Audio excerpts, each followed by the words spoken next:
তিস্তা চুক্তিটা খুব বেশি দরকার। এটা বারবার আলোচনা হয়েছে, হয়ে যায় কিন্তু হয় না। পার্শ্ববর্তী দেশ, বন্ধু দেশ,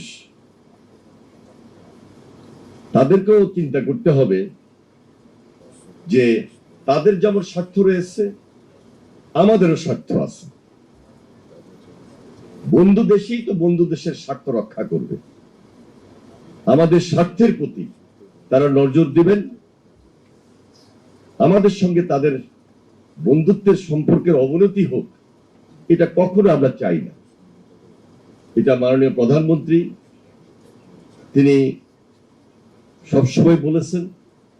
এর আগেও যখন প্রেসিডেন্ট জিয়া এই দেশের রাষ্ট্রের দায়িত্বে ছিলেন, তিনি এই তিস্তা প্রকল্প করার ক্ষেত্রে তার যে দৃশ্যমান ভূমিকা ছিল, পরবর্তীতে দেশনেত্রী বেগম খালেদা জিয়া তিনিও আন্তরিক ছিলেন। কিন্তু আপনারা লক্ষ্য করেছেন আমরা 17 বছর অনেকভাবে পিছিয়ে গিয়েছি, অনেক নির্যাতিত হয়েছি এবং স্বার্থ বিরোধী অনেক কাজও হয়েছে।